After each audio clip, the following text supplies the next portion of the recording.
Hi friends, Siragadikka ஆசையில் இன்றைக்கி என்ன நடக்க போகுதுன்னு பார்க்கலாமா? ரோஹிணியோட ஹஸ்பண்ட் மனோஜ் வந்து அவங்க பாட்டிக்கிட்ட உங்கள் மனசை தொடுற மாதிரி செயின் வாங்கிட்டு வந்திருக்கேன் அப்படிங்கிற மாதிரி சொல்கிறாங்க.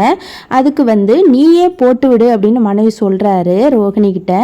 ரோஹிணி சொல்கிறாங்க நீயே போட்டு விடு அப்படின்ற மாதிரி சொல்கிறாங்க.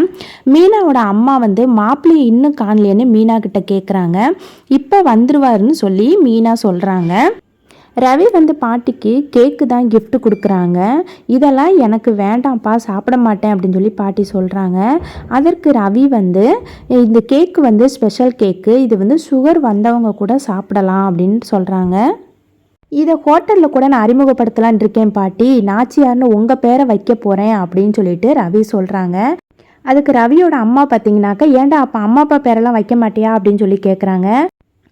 அதுக்கு அண்ணாமலை, நீ சுற்றி சுற்றி வரதுனால முந்திரி கொட்டையில் ஏதாவது செஞ்சால் உன் பேர் வருமானு சொல்லி கேட்குறாங்க. ஸ்ருதி வந்து ஃபோன் கிஃப்ட் கொடுக்குறாங்க. பாட்டிக்கு இதெல்லாம் ஒன்றும் தெரியாதுப்பா எனக்கு அப்படின்ற மாதிரி சொல்கிறாங்க. ஸ்ருதி வந்து நான் சொல்லித்தரேன் பாட்டி உங்களுக்கு அப்படிங்கிற மாதிரி சொல்கிறாங்க. உங்களுக்கு பிடிச்ச சீரியல்லாம் நீங்கள் இதில் பார்க்கலாம், அதே மாதிரி வீடியோ கால் உங்களுக்கு பிடிச்சவங்கள்ட்டெல்லாம் நீங்கள் பேசிக்கலாம் அப்படின்னு ஸ்ருதி சொல்கிறாங்க. ஸ்ருதி அம்மா வந்து வாழ்த்துக்கள் சொல்லிட்டு கிஃப்ட் கொடுக்குறாங்க. மீனாவோட அம்மா பார்த்தீங்கன்னாக்கா சாரி கிஃப்ட் கொடுக்குறாங்க. உங்களுக்கு பிடிக்கும்னு சொன்னாங்க, அதனால் இந்த கலர் வாங்கியிருக்கேன்னு கொடுக்குறாங்க. ரொம்ப சந்தோஷமாக பாட்டி வாங்கிக்கிறாங்க.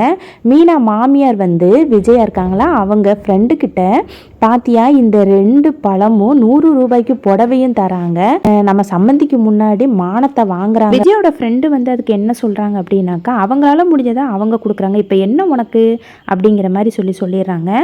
மீனா மாமியார் வந்து விஜயாவோட ஃப்ரெண்டு இருக்காங்களே, அவங்க வந்து டிவி கொடுக்குறாங்க பாட்டி கிஃப்ட்டு. மனோஜ் பாட்டிக்கிட்ட உங்கள் கிஃப்ட்டு யாருக்குன்னு இன்னும் நீங்கள் சொல்லலையே பாட்டி அப்படின்னு சொல்லி மனோஜ் கேட்குறாருக்கு. அதுக்கு பாட்டி இன்னும் என் பேரன் முத்து வரணும்னு சொல்கிறாங்க. அதுக்கு மனோஜ் என்ன சொல்கிறான்னு பார்த்தீங்கன்னாக்கா, அவன் இன்னைக்கு வரமாட்டான் பாட்டி, காலையில் தள்ளாடிக்கிட்டு வருவான் பாருங்க அப்படிங்கிற மாதிரி சொல்கிறான். உடனே முத்து வந்து என்ட்ரி கொடுக்குறான். முத்து வந்து வாசலில் நின்றுட்டு, இலை தொழிலதிபதி உன் ஆசை நடக்காதுடா அப்படின்னு சொல்லிட்டு முத்து வந்து சொல்கிறாரு. மீனா உடனே முத்துக்கிட்ட போயிட்டு, ஏங்க எங்கே போனீங்க இவ்வளோ நேரம், ஃபோன் கூட எடுக்கலை. முத்து அதுக்கு ஃபோன் வந்து சுவிட்ச் ஆஃப் ஆயிடுச்சு அப்படின்னு சொல்கிறாங்க. பாட்டி இங்கே வாடா அப்படின்னு சொல்லி கூப்பிட்றாங்க முத்துவை. என்னங்க பாட்டி அப்படின்னு சொல்லிட்டு பக்கத்தில் போய் கேட்குறா. உடனே காதை பிடிச்சி திருகுறாங்க. பாட்டி மேலே உனக்கு எந்த பாசமும் இல்லை அப்படிங்கிற மாதிரி சொல்கிறாங்க. பாட்டி உங்களுக்காக நான் வந்து ஒன்று பண்ணியிருக்கேன் அப்படிங்கிற மாதிரி முத்து வந்து சொல்கிறாங்க. உடனே முத்து வந்து வாசலை பார்த்துட்டு, பாட்டி வாங்க உள்ள அப்படின்னு சொல்லி கூப்பிட்றாங்க. பாட்டி பார்த்துட்டு சந்தோஷத்தில் பூரிச்சு போயிடுறாங்க.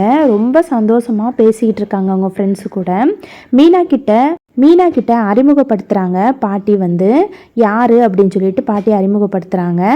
பாட்டி ஃபேமிலியை அறிமுகப்படுத்துகிறாங்க வந்தவங்க கிட்ட. பாட்டி வந்து கேக்கு வெட்டிட்டு எல்லாருக்கும் கொடுக்குறாங்க. கேக்கு வெட்டி பாட்டி வந்து ஊட்டி விடுறாங்க. மீனா வந்து முத்துக்கிட்ட, நீங்கள் சரியான ஆள் தான், எனக்கு தெரியாமல் நீங்கள் இப்படிலாம் பண்ணியிருக்கீங்க அப்படிங்கிற மாதிரி சொல்கிறாங்க. நம்மளால் பாட்டிக்கு எதுவுமே பண்ண முடியாதுன்னு நினச்சேன், பரவாயில்ல ரொம்ப சந்தோஷம்னு முத்துக்கிட்ட சொல்கிறாங்க. பாட்டிக்காக நான் கூட ஒன்று பண்ணியிருக்கேன் அப்படிங்கிற மாதிரி முத்துக்கிட்ட சொல்கிறாங்க. என்ன பண்ணிருன்னு கேட்டால், நான் வீடியோ வந்து ஷூட் பண்ணியிருக்கேன், அவங்க வந்து பேசியிருக்காங்க அப்படிங்கிற மாதிரி சொல்கிறாங்க. அப்போ அதை கூட போட்டுருவோம் அப்படின்னு சொல்கிறாங்க முத்து. அதுக்கு மீனா என்ன சொல்கிறாங்கனாக்கா, இல்லை அவங்க இப்போவே சந்தோஷமாக இருக்காங்க அப்படிங்கிறாங்க. இல்லை கண்டிப்பாக போடணும்னு சொல்லிட்டு அதை வாங்கிட்டு போட்டு விடுறாங்க. டிவியில் போட்டுவிட்டு எல்லாருமே சேர்ந்து உட்காந்து பார்க்குறாங்க. எல்லாம் முடிஞ்ச உடனே எல்லாம் கைத்தட்டி ரொம்ப ஹாப்பியாக சந்தோஷமாக இருக்காங்க. இனி நாளைக்கு என்ன செய்தி அப்படிங்கிறத நாளைக்கு பார்க்கலாம். நாளைக்கு நல்ல ட்விஸ்ட் இருக்குது.